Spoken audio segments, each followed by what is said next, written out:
The Addiction Podcast, Point of No Return, sponsored by Narconon Ojai.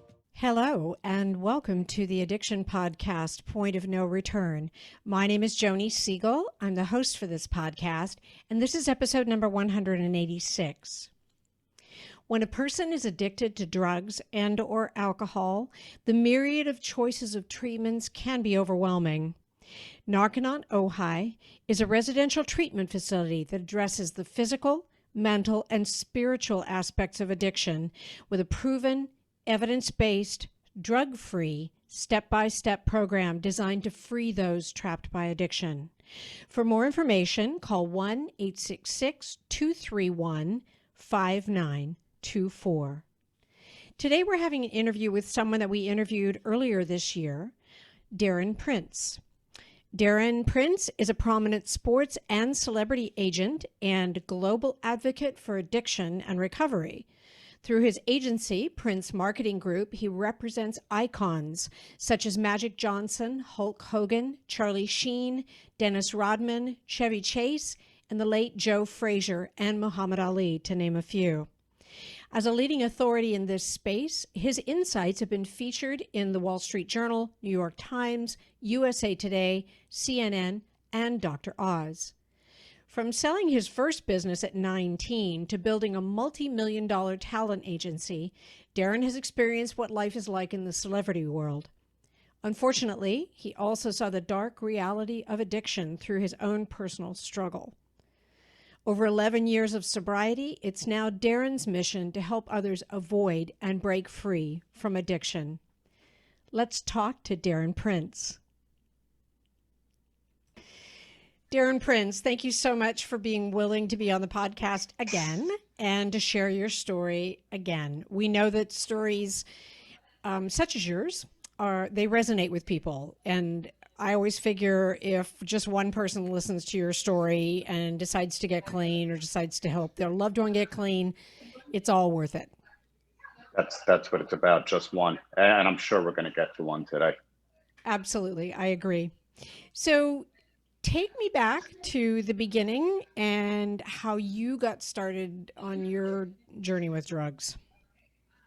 My first experience was at 14 years old at sleepaway camp. And I was always introverted, shy, insecure, unconfident, never felt comfortable in my own skin type of kid. And I had a great loving family, sister I'm close with to this day. So there's really just no rhyme or reason for it. And outside the fact I was labeled with having severe learning disability, which I think did a number on my self-confidence and my self-esteem. So I had terrible stomach pains one night. I thought it was an anxiety, and I asked the counselor to take me to see the nurse, and he took me to this infirmary, and the nurse gave me some green liquid in a clear cough syrup cup. And, you know, she goes, this should help you sleep and take the pain away. And I took, and I remember it just tasted lousy. But as I'm walking across the softball field back to the bunk, I felt like Superman, like all those inadequacies, inferiority complex, self-esteem, you know, went away like that. And I just felt like Superman.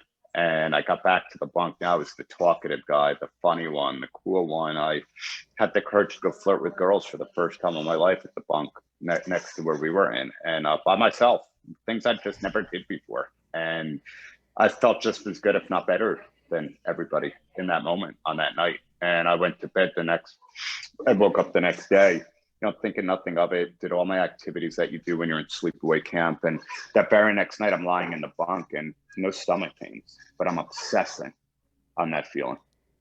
And I learned how to lie and cheat right then. And I heel over and I look at the couch, I go, man, my stomach's killing me. We got to go back and see this nurse. And, you know, I did that probably for upwards of 3 weeks, every single night, until my mom and dad came up for visitation day and found out that she was giving me small dosages of liquid Demerol.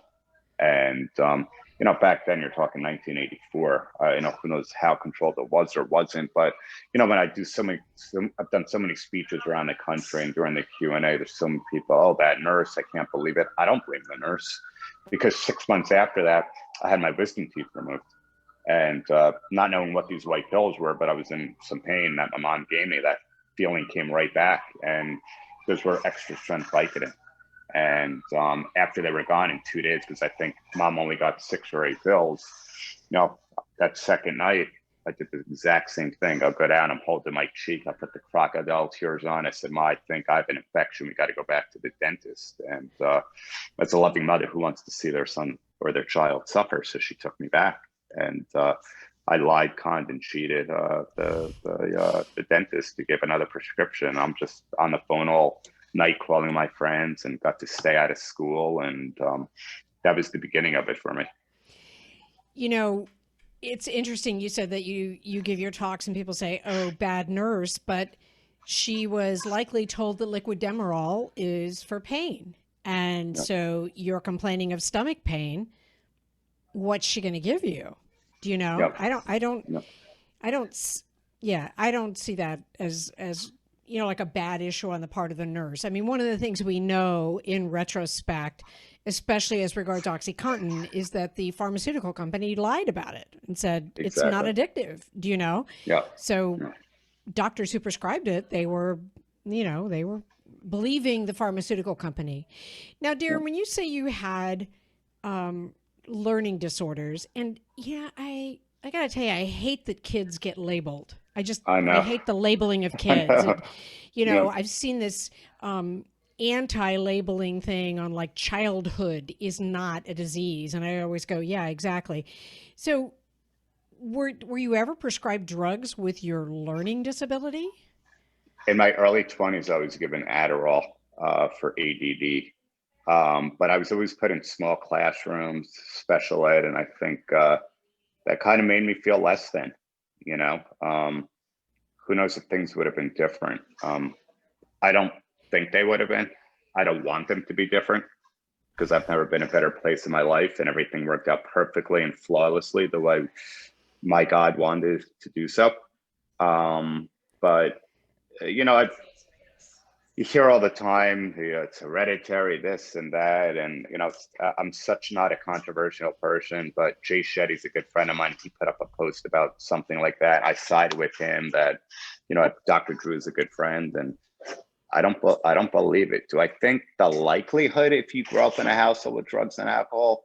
Yeah, of course. I mean, you're probably 10, 20 times more likely to maybe gravitate it. But how come I have 4 or 5 serious good friends that I've known I just turned 50, for 35, 40 years, that grew up in that exact same environment, that just don't drink and have never tried a drug in their life?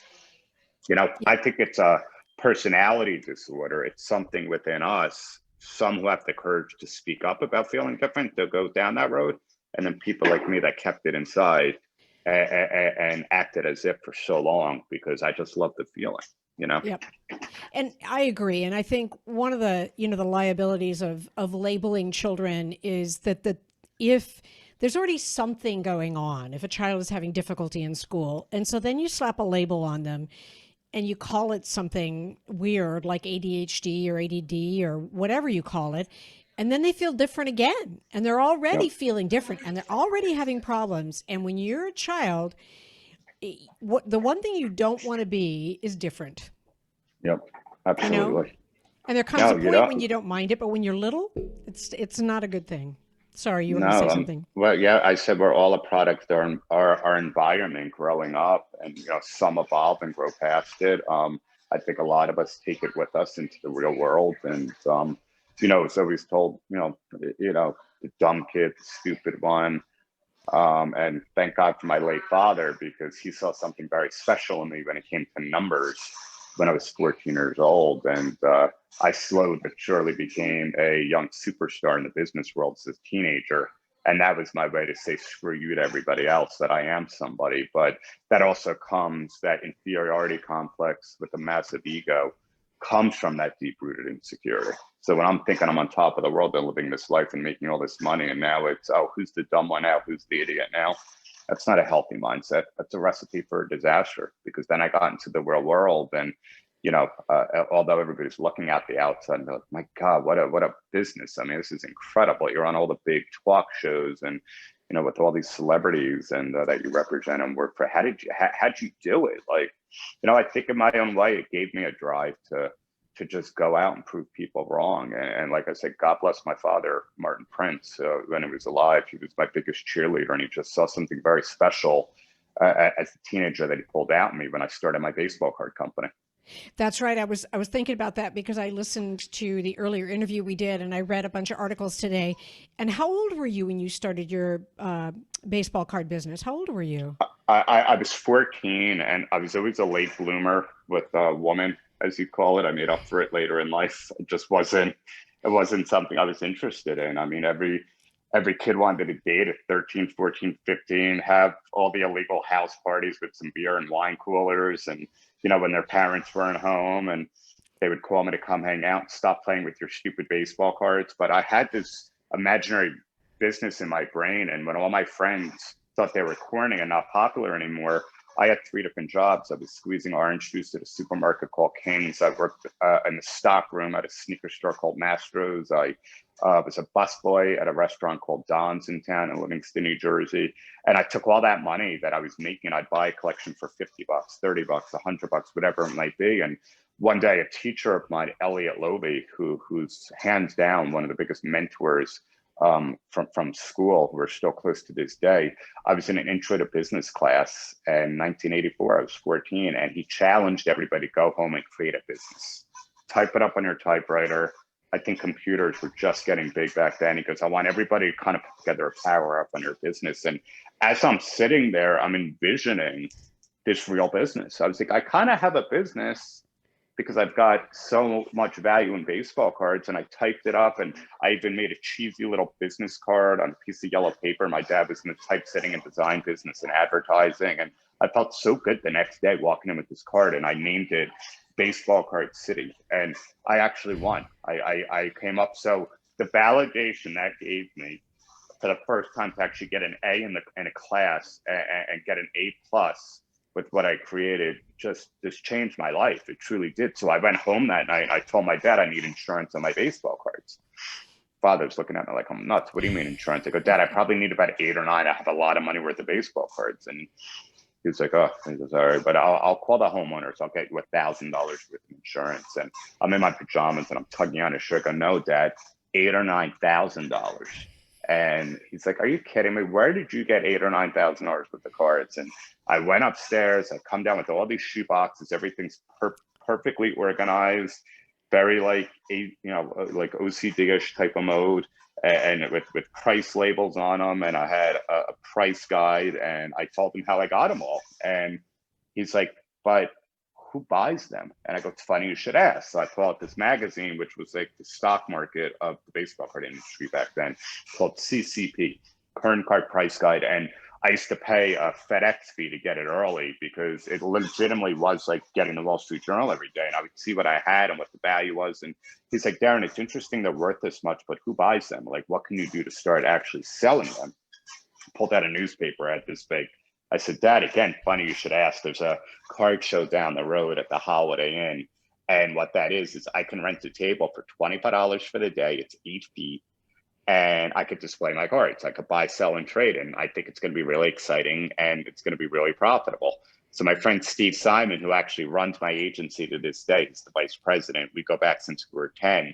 We decided to split the big investment together. He got 4 feet, I got 4 feet. And I spent every night for 2 weeks after school doing no homework, but just having tunnel vision on the most perfect display. I storyboarded. I put these beautiful cases and holders and typesetted professionally looking signs. And Steve probably spent the night before and just threw some stuff in a box because he just did it for fun. And that was a big family affair that day. And I woke up at 5 a.m. I couldn't sleep. And I remember I just said to myself, something is going to happen for me really big today. I'm going to prove to the world that Darren Prince is somebody. And my dad came, my grandmother came, my sister came, my mom was there.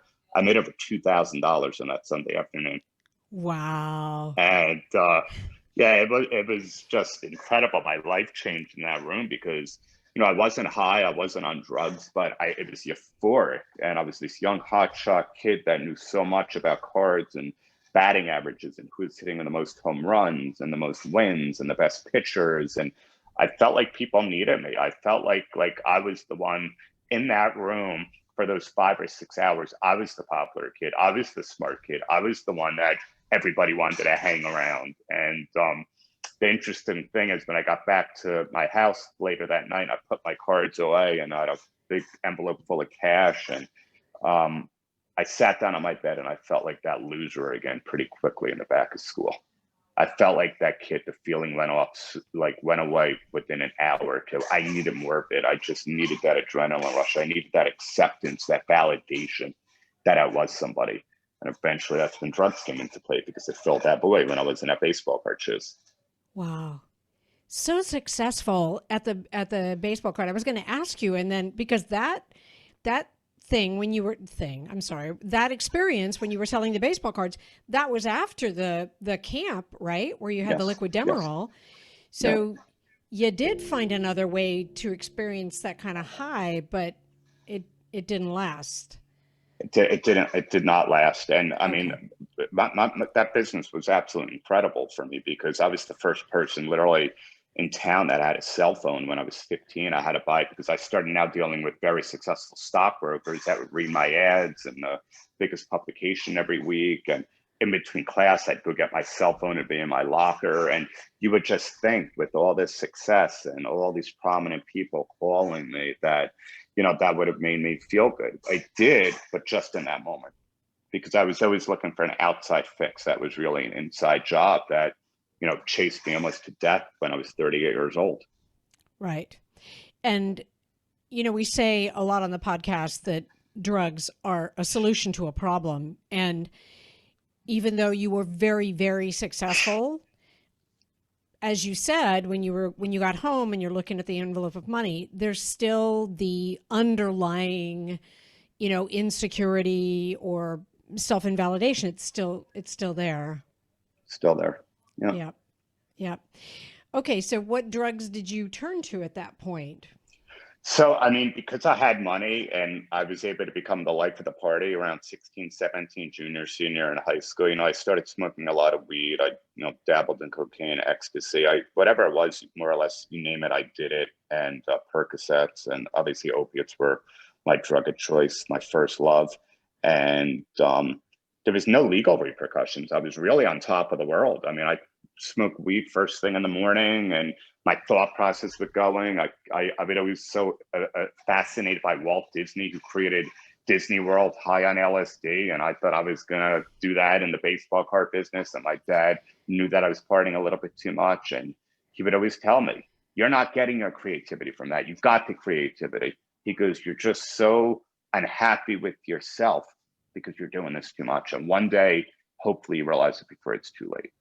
You know, and that took me until I was 38 to realize everything he was saying was the truth. But 21 years old, it all came crashing down because I got arrested 4 times in 6 months with drug possession, not for distribution. Obviously, it was for personal use and to give out to my friends because I wanted the acceptance of everybody to hang around me. And I was put into a drug treatment outpatient program for a year. And within a week to go, I got notified that I was good to go. The judge was, you know, basically removing the probation period. So I was pumped. What do? I called my friend Dave and I said, hey man, let's go to the city and celebrate. And, you know, we had these mind eraser shots. And on the way into the city, we took a handful of Xanax, and, you know, our minds were clearly erased between the beers and the mind eraser shots. And next thing I know, I wake up in a hospital, and Dave fell asleep behind the wheel heading back from New York City. His car went into a ditch. My face went into the windshield. I had 90 stitches, a concussion. I was a mess. And, you know, to open my eyes in the ICU, and the first 2 people I see are my mom and my dad, who know that they can't help their baby boy, and see the look on their face and the tears that he's got all this success. He just got done with this program 5 days ago. And now look at him. And not thinking I had a problem. Right. Right. Wow. What a heartbreak for your mom and dad. I can only, having 2 boys, I can only imagine what that would be like. And that wasn't your wake up call, was it? No, it wasn't, because it was bad timing with the police. I shouldn't have been caught.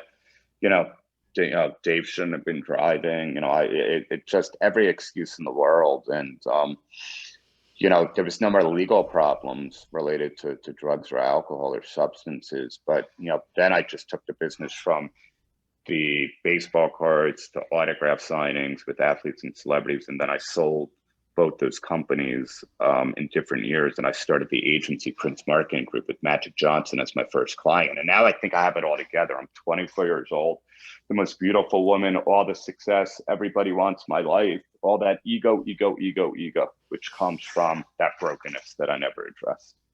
And every guy wanted to be me, the girls wanted to be with me. It was the best parties, the private jets, the Super Bowls, MTV Awards, everything people watch on TV. And I got thrown into the front of the industry, and I start believing everything I'm reading. Super agent Darren Prince. And, from Magic, who was my biggest mentor as a client, I got Pamela Anderson, Chevy Chase, Dennis Rodman, Smoking Joe Frazier, Muhammad Ali, who I had a previous relationship with, Evel Knievel, so many of them. And again, I'm thinking I'm the super one. And my dad always had to humble me, because the reason they call you that, Darren, is because magic is so revered and so beloved. Always remember that. Because to be honest with you, anybody can make this guy money. He trusts you. He knows you're a hard worker. He's close to our family or close to his family. Remember that. And I heard it, but again, I don't think until I found recovery did I ever believe it. How did your families get close to each other? My parents were always so big on spending time with my celebrity clients. So it was so important. If one of them were in town, they would always run into New York City to say, have lunch, even if, obviously so many of them are so incredibly famous. It's hard to sometimes get them out of a hotel room and have a peaceful lunch or dinner without them being bothered by 50 or 100 people. So, that they all loved them. I mean, Smoking Joe was a second father to me, a little brother to my dad. My one and only time I got married, Magic flew in with Cookie, and Joe Frazier was there, Dennis Rodman. It was a pretty amazing event. And Dennis would call my dad from North Korea a couple of times when he was alive. I mean, just to tell him that he's doing good out there. And my dad's 80th birthday was the year before he passed. I remember I had Hulk Hogan, Magic, and Dennis all call him at his surprise birthday party. And it just means a lot, because we get the privilege and the honor of knowing the real them. It's not about, their global fame and what they've meant to the world. It's what they've meant to us and the Prince family, and especially me, how so many of them have given me the ability to change my life and take care of so many people because of the success we've had at Prince Marketing Group. Wow. You are listening to the Addiction Podcast, Point of No Return. For more information on the podcast, or to reach out if you have a story you would like to share with us, go to our Facebook page by the same name, or you can email us at theaddictionpodcast@yahoo.com, or go to our website, theaddictionpodcast.com, or call us at 727-314-7080. And please remember to subscribe to our podcast wherever you listen to podcasts, and give us a 5-star review. For more information on our sponsor, Narconon Ojai, visit their website at narcononojai.org. That's NARCONONOJAI.org. Or call 1-866-231-5924. That's 1-866-231-5924. Sometimes the hardest thing about getting someone into recovery is getting them to agree to treatment. Bobby Newman, a certified drug counselor with 30 years experience and an over 85% success rate as an interventionist, has created a series of 12 videos that you can use right now to learn every step to get your loved one to agree to treatment. Call 1-833-918-0008 today and say the word podcast to get a 10% discount. Or go to newmaninterventions.com and type in the word podcast for a 10% discount. This service comes with a free 1-hour consultation with Bobby. I think that this is obviously not a podcast about your marketing group, but I think probably from what you're telling me, one of the reasons that you are as successful as you are is because you have a personal relationship with these people. They're not just clients. They're not just money, paychecks. Yep. They're not, Yep. And I think that makes a huge difference in any business, but I can see it with your family. And what a great story about your dad's 80th. That's very cool. Yeah. But I'll tell you that there is a correlation with the business to my addiction, because I've always had this obsessive psychotic drive. Always. When things get tough in business, I always find my way out. We reinvented the company with another company, Prince Digital Group, during this pandemic. So I have an additional extension. And that's still very parallel to the way I use drugs. You know, get what I want when I want it, have to have it when I have to have it. Now I've just found in recovery healthier ways to just have that drive and evolve and always do more, and loving when adversity happens, because Hulk Hogan and I spoke an hour ago, and, you know, he's got some physical ailments, and I say it all the time, you know, adversity reveals your character. So if you're out there struggling with drugs, alcohol, substances, doesn't matter what walk of life you come from or what success you have professionally or don't have. It's about understanding that the real power and the real courage is asking for the help, and just shift that crazy drive into something healthy.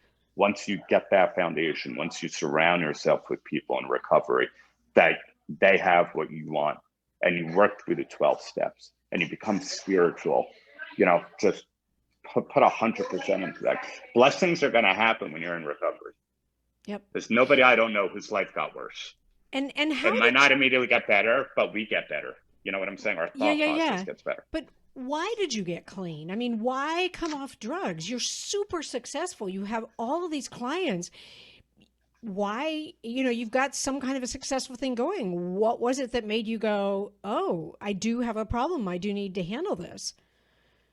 Well, I had an overdose and then in Las Vegas, but it was even more than that. I think at one point what was once living to use turned out to using to live. My superpowers were wearing off.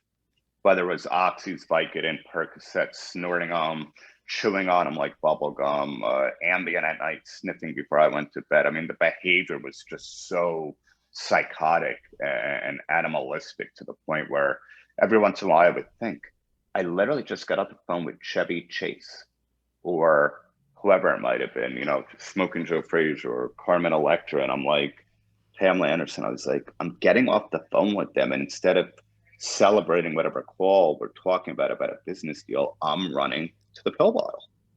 And it's all because I never felt worthy of it. You know, I just, it was the only escape that I knew. But then when those superpowers were wearing off and I was in a deep depression and thoughts of suicide and not wanting to wake up in the morning. And on top of it, I'm on, you know, at one point they put me on the opiate blocker Suboxone. I'm snorting Ambien before I go to bed at night. I'm freaking drinking a couple days a week just to numb myself. I'm on an antidepressant, a mood stabilizer, anxiety medications. I'm like, this is insane. Like, you know, what's wrong with me? And I wanted to get the help. I just didn't really know the next steps until my first God moment happened on July 1st of 2008. And that was when my uncle, who was in the 12-step fellowship with his then girlfriend, came to visit my mom. They were from Miami and they were in New Jersey, and they paid me a surprise visit. And it was like any other miserable day for me. I had no plans whatsoever. I talked about going to a spa, detoxing at a nice hotel, all these ideas, because I'm the big super agent. I'm the big important guy that can't go to a rehab for 30 days. And they just walked in. She never met me before. She said, "Are you okay?" And I just felt something with her. And I said, "I'm not." And she goes, "What's wrong?" And I told her. And she goes, "Wow." She goes, "Do you realize that you're an addict and your life's become unmanageable?" I said, "Yeah." And she goes, "Do you realize you're powerless?" I said, 100% I'm powerless. She goes, "And most importantly, do you realize that it doesn't matter if you're from Yale or Jail or Park Avenue or Park Bench, that addiction does not discriminate?" I said, 100%. She goes, "Because this outside stuff means nothing if you don't mean anything." She goes, "Are you willing to get the help?" I said, "I'll do whatever it takes." And she put me on a 36-hour detox that I don't recommend. And it was the night of July 2nd, 2008. And I'm in New York City. I was living at the Caroline building with my then wife. And I come up from working out. I'm shaking. I'm nauseous. The stomach problems. I'm out of my mind. I call them up. I said, "I can't do this anymore. I'm going to call the doctor and get what I really need to get." And they both start yelling, "This is the goddamn disease talking. It's time you put your friggin' ego aside. You go online. You're in New York City. Find a 12-step meeting. head over there and put your hands up and tell these people what's going on. I said, there's no freaking way. I've been to those dumb meetings. I can't identify with anybody. And I hung up the phone and I ran in the bathroom, and I was looking for these non-narcotic anxiety pills that she allowed me to take to help with the cravings. And out came 2 extra strength Vicodin. And, Simone, my ex-wife, and I, we swore we cleaned out all the medicine cabinets. And the fact that they were there in that moment seemed like a gift. It was, wow. Oh, thank God, exactly what I needed. And then something came over me because I fell to my knees for the first time in my life, and I surrendered. I basically shut my eyes. I held my hands out. I remember calling out to God and screaming, I can't do this anymore. I'm going to kill myself. I need your help. And she was in the living room hysterically crying because I locked myself in the bathroom. And it was me and him in the bathroom at that moment, because I stood up and it wasn't me. It was the only time I ever had this feeling in my life. And my right shoulder was on fire. And I heard a voice say, I've got you when you're ready. So in this hand, I had the Percocets, the Vicodins, and I flushed them. And I felt this huge relief. And I go into the living room, I go on the computer, I type in, AA, NA meetings, and I found one in the upper 80s, and there was no Uber back then. There was only taxis in 2008. I jump in the cab and she's with me. And I'm looking up at the sky on a beautiful summer night, and I'm telling myself, oh my God, for the first time in my life, I wanted to stay sober more than I wanted to get high. And I walked into that church basement with about 150, 200 addicts and alcoholics that were all once of a hopeless state of mind. And I heard the leader say, is anybody new struggling or coming back? And again, it wasn't one of those moments. It was like God lifted my arm. And I said, I'm sick, I'm suffering, I'm suicidal. I've got 36 hours clean. I just flushed the last of my substances, and I need your guys' help. And I realized then that it's an ego-crushing fellowship. And those who keep it crushed and keep it checked at the door have the best chance of making it. And I had about 10 or 12 spiritual brothers and sisters come right over to me. Were hugging me, telling me, you got this. It's easier to stay here than it is to come back. Stick with the winners. Learn one thing, take the cotton out of your ears, put it in your mouth, and listen, because you don't know anything. And we can help you one day at a time. And I just dove right in. I heard things that night that, I would have thought there was rainbows all over the church, because there was so much that I can identify with. And I just remember sitting there like yesterday, and it was just, I didn't want to leave. I wanted to take this all in, because it felt like there was so much poison, literally leaving my body, and it was being replaced with like a whole new soul. And I just became obsessed. I heard 90 meetings in 90 days. I did it. I found a sponsor. I was doing a reverse commute back to New Jersey, Steve Delabow, who is my spiritual big brother. He's got 32 years. And he said at the first few conversations we had on the phone, he goes, you got to have a damn ego the size of New Jersey. And that's what we need to work on. Because you know what you are? Because you're a high-class degenerate drug addict. That's what you are. He goes, that happened to be successful. And he goes, and why don't you speak to, he starts naming different celebrities, and every one of them I noticed aren't here anymore. He goes, so you ain't crap, remember that. He goes, you're a human being that has lived this life, and it's caught up to you. And thank God you were given the gift of desperation. And now, one day at a time, it's up to you to get the power of choice back in your life. Because once you get the power of choice back, hope and recovery will begin. And that's when it started. Wow. The power of choice. It's interesting you say that, because when, we've said many times on this podcast, I'm not an expert, I'm not a therapist, I'm not a doctor, but what I know about addicts, the ones I've talked to, is there's nothing wrong with them. They're not bad people. They make bad choices. And that's what you're talking about, the power of choice. You have that split second when you can choose to go one way or the other, and that's your choice. Yeah. So you still have your business. You still have your very, very successful marketing business. You still have these A-list clients, and you've written a book about your experiences. And before I continue with that, I just want to say that means you're 12 years sober, and very, very, very well done. I know it's not the easiest thing to get sober, and you're still here and you're still sober, and very well done. And as you said, there are those who aren't. Yeah. Yep. Yeah, there's nothing in my life that's more important than this. Nothing comes before recovery. I could lose the business tomorrow, and finding myself on the inside and actually loving myself with no ego, because I know the type of person I am. I know the authenticity. I know the realness. I know the kindness. A lot of that came from my dad. Most people aren't like that, especially in this city, in LA, where 99% of people are so full of crap. So, I'm a minority. I meet people every day in recovery, in business, that just tell me, I'm not used to this, or, I'd rather lay all my cards on the table. I have nothing to hide. It's a liberating, free feeling, and it allows me then to connect with people, because the most important thing on this journey is to give back and help other people to get those lights to come on in their eyes, like I had on July 2nd of 2008. And I think that's huge. I cannot thank you enough for being willing to share, because I know that there are others out there who, because of their standing, because maybe of their ego, because of where they're at, they don't want to admit it broadly, that they've had a problem or they have a problem. And you could be that way. You're in a position where you could be that way and not want to tell your story. And the fact that you do, I think, is huge. And you wrote about it in a book. Yeah. Aiming High. Yeah. How did that come about?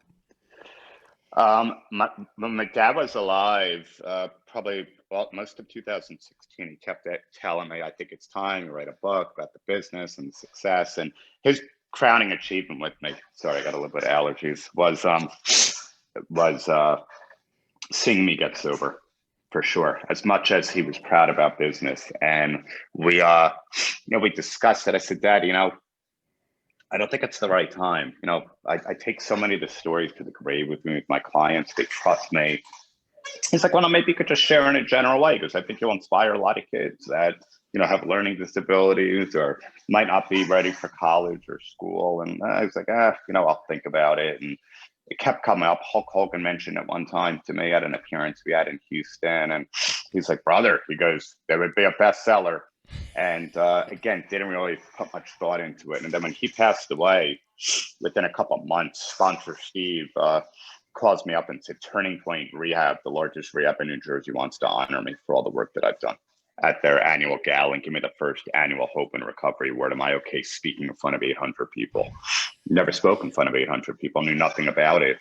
And I wound up hiring an amazing speech coach, Jeffrey Davis, out of New York City, that changed my life and taught me how to control your emotions. And when you're in that moment, that is the one time in your life where you're supposed to stay in that moment, because you have a gift from God. And if you're just there and present, you now have the ability to truly save a life. And as much as I love speaking in recovery meetings and recovery podcasts, there's nothing in the world like speaking to a general group of people, because I know that some God-given words out of my mouth to somebody that never wanted to admit they have a problem is going to try to cross over to the other side because of some words that came out of my mouth. So I agreed to do it. The speech went off flawlessly, standing ovation. I felt so good about it, the people coming over. I felt good about myself to get up there and talk about it. And that was the beginning, because 2 days later, Dr. Oz called Turning Point and said, one of my producers, because I've put some clients on a show, follows Darren Prince, and we're mesmerized with his speak. We'd love to have him on as a guest.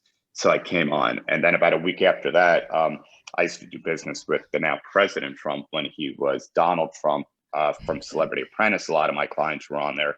I got a call from his assistant that's been with him forever, that she saw my speech. She was so absolutely moved, and it was so passionate. And would I be interested in speaking to the Trump administration about helping them with this opiate crisis? I was like, this is unbelievable. And then I'm on Instagram about a week or two later, before I was heading to Australia with my ex-fiance. I know, ex-wife, ex-fiance, but my ex-fiance and I are super close. Priscilla, she's amazing. So I'm on Instagram, and I told Priscilla, I go, look, I just met this publisher and recovery advocate speaker. I want to meet with her. She just did this TED talk with Tony Robbins on stage, and you know how much we love Tony. And she goes, yeah, meet with her. We'll just make a later flight. So I go to her office when I'm in West Hollywood, California. I meet with her. And as I'm telling her my story, Anna David, she says to me, your story is absolutely mesmerizing, and your passion when you say it. She goes, you ever thought about publishing a book? She goes, I have a publishing company I'm just starting, and I'd love to publish your book. And I go, yeah, I have. And she goes, I've got the angle.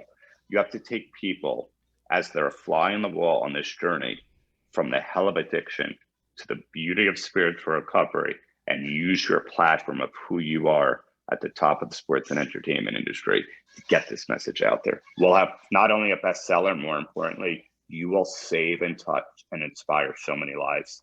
And she said it, I remember I got tears in my eyes and I was crying a bit because, you know, it was, you know, whatever it was at that point, a little over a year since my dad passed. I go, that's it.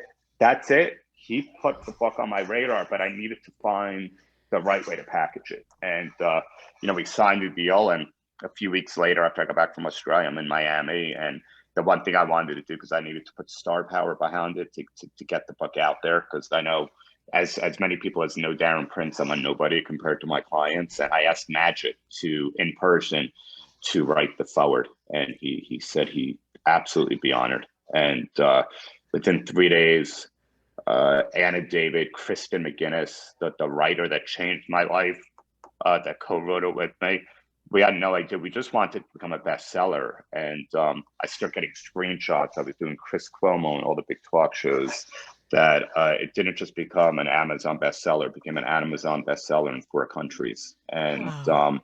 The response was just unbelievable. And, you know, it literally was 2 years, October 1st, the book came out. Wow. 2 years, and it has not slowed down. And wow. For me, it's not, for me, it's not even about the money. You know, people after this interview, just go to @agent_DP. Send me your address. The big, beautiful hardcover books. I'll send out 200 copies, no charge. I didn't even care. We cover shipping because it's a message, and it's given me such a blessing. Where now, I get to work with Banyan Treatment Centers. They have 14 different properties. I have my own call center, 8886 Darren, DARREN. If people can't afford treatment, they'll scholarship them. I mean, wherever these gifts have come from, you know, I'm aligned with a company called the Elite Home Detox, which would have been perfect for somebody like me, somebody that's got that ego, that doesn't want to go to a rehab.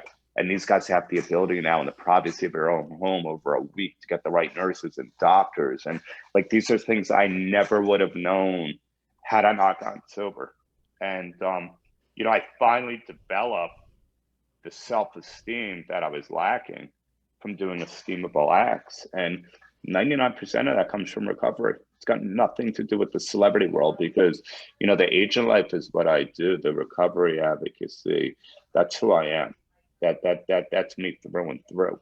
And to finally find sense of self through that is the greatest accomplishment of my entire life. And I do everything I can to protect it, especially during this pandemic where so many people could be negative. And I actually created even a better version of myself. That's awesome. It's just amazing. Just one last thing. You have a foundation. What does the foundation do? So the Aiming High Foundation, which I started at the end of last year, we provide, you know, financial support for people that need treatment, detox, mental health, wellness, and it's another blessing, because how would I have ever thought about something like that? And I've got the ability again through my clients to, you know, to host events, and we haven't done anything obviously since COVID, and to do fundraisers and charitable auctions. And I wanted to be in a position where I'm in an audience speaking to a group. I did 57 speeches last year. And Wow. when you have that Q&A, that Q&A is when the magic happens. Yeah. And I know there's people that have mentioned they can't afford it. And I want to be like Darren Oprah Winfrey, where I could put my hand up and say, young man or young woman, come over here, because I need you to get your suitcase packed or get your bag ready, because in my foundation, we're going to put you on a plan and send you to Banning, Turning Point, whatever the treatment center might be, to get you the help that you need so you can get the life that you deserve. That's Wow. just, greatest feeling in the world to be able to do that. Wow. Because I've been given a gift. I've found my soul on this journey. I found my purpose in life, and Prince Market was never that purpose. That's a job. That's a career. This is my purpose. Yep. Wow. That's amazing. That's such an amazing story. Darren, I can't thank you enough for sharing your story with us. I know that, there people are going to listen to this podcast. They're going to watch this video, and it's going to resonate with them. A lot of them, I think. And I can't thank you enough for being willing to do it. Well, thanks for having me again. Absolutely. So excited to have Darren Prince on our podcast again. His story of addiction, but mostly his story of recovery, is such a spiritual one and such an amazing one. And anybody listening or watching can achieve that level of spirituality, recovery, and sobriety. You can do it. And there are so many resources available to you for help. If you have a loved one who's addicted and you don't know how to get them into treatment, one of our sponsors or one of our advertisers is Bobby Newman. He's an interventionist. You can reach out to our sponsor, Narconon Ojai. No commitment. They'll help you. They'll just answer your questions and help you. Their number is 866-231-5924. Or there's Learn to Cope. LearnToCope.org. If you can't figure out what you should do, just do something and take heart from Darren's story, okay? If he can come to the awareness that he came to and where he's at now, you can too. Your loved one can too. Reach out for help. Now is the time. Don't wait until after the holidays. Don't wait for anything. Do it now. We will talk to you again next week, and thank you so much for being with us. You have been listening to the Addiction Podcast, Point of No Return, sponsored by Narconon Ojai. For more information on Narconon Ojai, call 866-231-5924 or visit www.narcononojai.org. Narconon is a non-12-step rehabilitation program based on the works of L. Ron Hubbard.